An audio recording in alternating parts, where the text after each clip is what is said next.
Hey everybody, Icy Cat here once again, and today's in-depth operator profile is going to take a look at the Spetsnaz attacker GLAZ. He's got the ability to engage at longer range and make sure that the rest of the team stays safe by giving them cover. We'll take a look at the tips and tactics for using him next.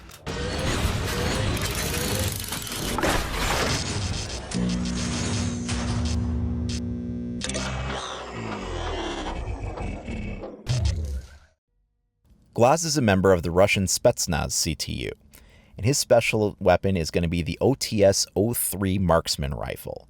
His choice of secondary weapons are standard for the unit. It's either the GSH-18 or the PMM. The PMM is going to give you higher damage but lower ammo capacity, and the GSH-18 is going to give you more rounds to play with when you need it, but the damage isn't as high. He's got the choice of either smoke grenade or breaching charge. Either one can be viable depending on how you use him, but considering his long-range support is where he's primarily going to be intended for, I'm going to recommend having the smoke grenades, as that's going to help you get from cover point to cover point if you need to move out in a distance without being picked off. His special ability is going to be this flip-up sight here. What this does is any sight you have, it will go ahead and superimpose this magnified sight behind it. So if you have iron sights, you'll see that. If you have a reflex sight or an ACOG sight, like you'll see here, when I flip it up, I just kind of look through it, just at higher magnification, and I gain that sight's reticle along with mine. And it's just a visual separation thing. It helps targets pop a little bit more distinctly. It does not have any kind of thermal vision or infrared vision or anything like that.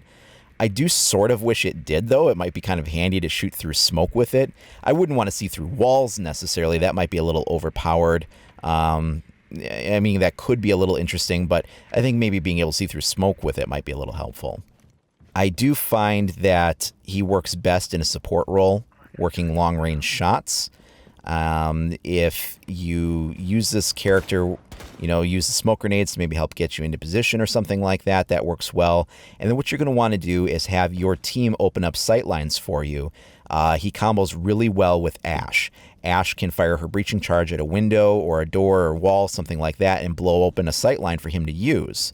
And that works really well. The weapon is very high damage.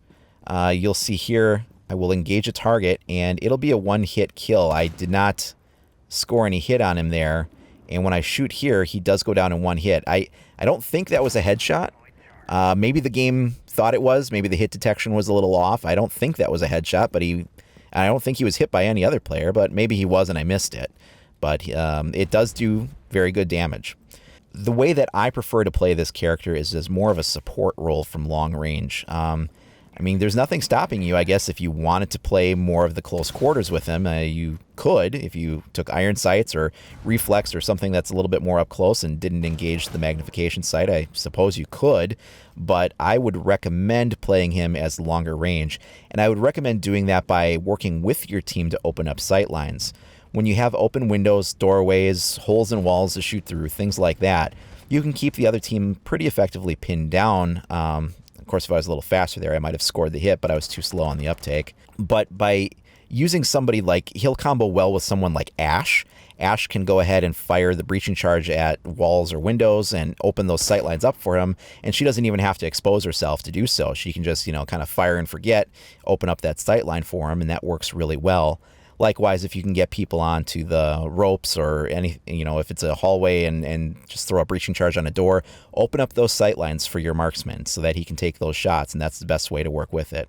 There's no real great counter for him other than perhaps Castle. Castle will throw up some barricades that are harder to get through. They can be breached, but if they're backed up with signal jammers or anything like that, you'll be blocked. So that's been our look at GLAZ, and next week we're going to take a look at a lot of other exciting operators, so make sure to like and subscribe to stay up to date on all the content and follow us for that. Thanks for watching, everybody. We'll see you next time.